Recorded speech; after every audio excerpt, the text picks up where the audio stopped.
working with the 249, which is a light machine gun. Basically, we do a PowerPoint presentation beforehand. We watch a couple videos, just some basic background knowledge on the weapon.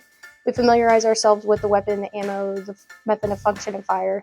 And then the actual last part of the class is disassembling and reassembling, and then qualifying in that time so we get to test out on said weapon system. Basically, we're just learning how to, as an armor, how to basically do our basic job. Issue out weapons, get weapons in, learning how all the DA forms, all the DD forms that we got to fill out, how to fix weapons in order to know what's wrong with it when they come to us with the problem.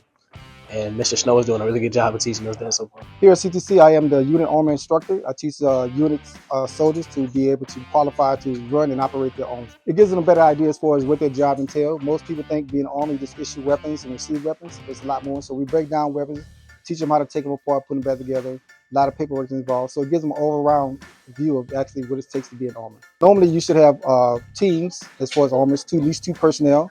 You can be a single armor, but it works better if you have someone to help you out, work with you, because it's just depending on your unit, you can have a lot of weapons you got to worry with.